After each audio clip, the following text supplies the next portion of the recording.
Hablando de la evaluación educativa, nos enfocaremos en su historia, remontándonos a la época antigua hasta la actualidad.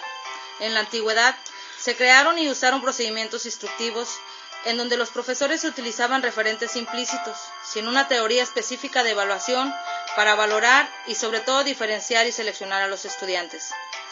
En la Edad Media se introducen los exámenes en los medios universitarios con carácter más formal. Hay que recordar los famosos exámenes orales públicos en presencia del tribunal, aunque solo llegaban a los mismos los que contaban con el visto bueno de sus profesores, con lo que la posibilidad del fracaso era prácticamente inexistente.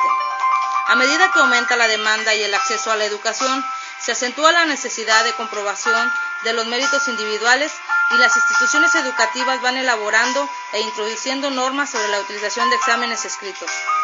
Adentrándonos al siglo XX, en los Estados Unidos se comienzan a utilizar las primeras técnicas evaluativas de tipo test escritos, que se extienden a las escuelas de Boston y que inician el camino hacia referentes más objetivos y explícitos con relación a destrezas lectoescritoras. En los años de 1915 y 1930, a la evaluación educativa se le llamó como la medición de las conductas aprendidas por un sujeto en el sistema educativo.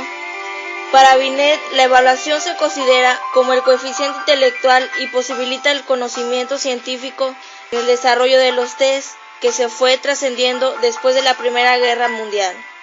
Y así se denominó la época de testines, que se buscaba medir toda clase de destrezas escolares. En el año de 1920, Macal propone que sean los maestros los que construyan sus propias evaluaciones, ya que después la actividad, medición y evaluación resultan términos intercambiables. En los primeros años de la década de los 30, Ralph Tyler, considerado el padre de la evaluación educacional, desarrolló el primer método de evaluación del currículo. Tyler puso las bases de un estilo evaluativo orientado hacia los objetivos. Indicó que las decisiones acerca de los programas debían estar basadas en la coherencia entre los objetivos del programa y sus resultados reales. Si se logran los objetivos, se toman decisiones en una dirección concreta. Si no se alcanzan, deben tomarse decisiones respecto a las áreas prácticas que se deben revisar. Tyler veía la evaluación como un proceso recurrente.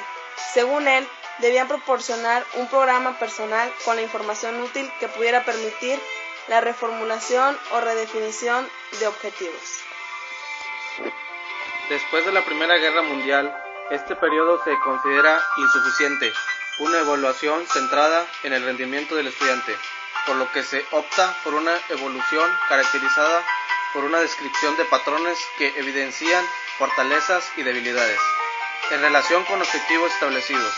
Posteriormente, durante la época de los 40 y a principios de los 50, llamado periodo de la inocencia, en Estados Unidos se hace evidente una gran expansión de las ofertas educativas, incrementando así la práctica de la evaluación personal docente y de la evaluación educacional.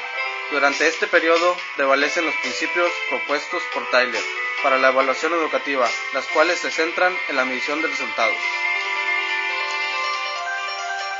El desarrollo de la evaluación educativa durante la década de los 60 cobró gran importancia, ya que se prestó interés por los proyectos realizados por Tyler, relacionados con la eficacia de los programas y el valor intrínseco de la evaluación para la mejora de la educación, realizando así un esquema básico de orden procesual para la teoría curricular o programación de la acción, que consiste en la selección de objetivos, selección de experiencias, organización de experiencias y la evaluación.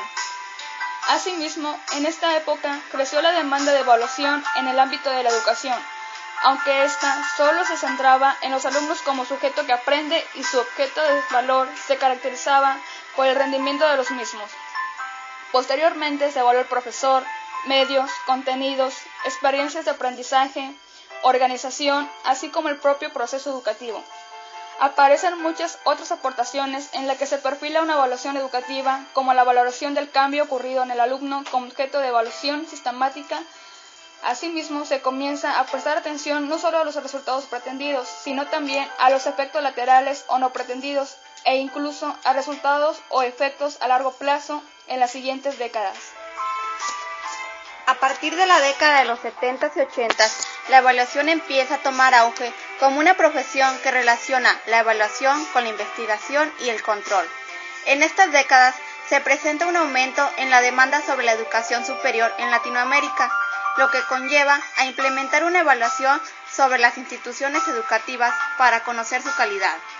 Se parte del hecho de que todos los esfuerzos educativos, incluyendo la evaluación, deben buscar el crecimiento cognitivo y el desarrollo personal de todos los participantes en el proceso de enseñanza-aprendizaje, lo que lleva a la necesidad de hacer una autoevaluación sobre la acreditación de las carreras profesionales.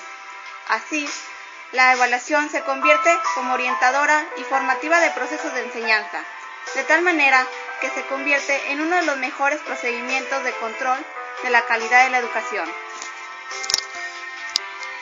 La evaluación educativa evolucionó a lo largo de las décadas hasta llegar a la década de los 90, época en la cual el concepto ya tenía una gran fuerza y era reconocido a nivel mundial, aplicado en un gran número de países de América Latina, Estados Unidos y el continente asiático. En los primeros años del siglo XXI, la evaluación educativa se entiende como un proceso sistemático que permite juzgar el trabajo de una institución, de un programa o de un actor del proceso educativo, con la complejidad y el desafío permanente que significa cambiar lo subjetivo en propuestas objetivas.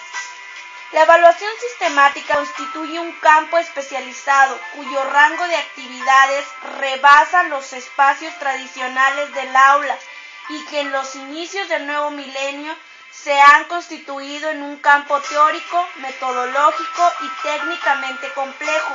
Incluso es posible afirmar que la evaluación misma se ha convertido en un asunto de Estado, materializado en políticas y estrategias que han servido para impulsar y asegurar la calidad de la educación.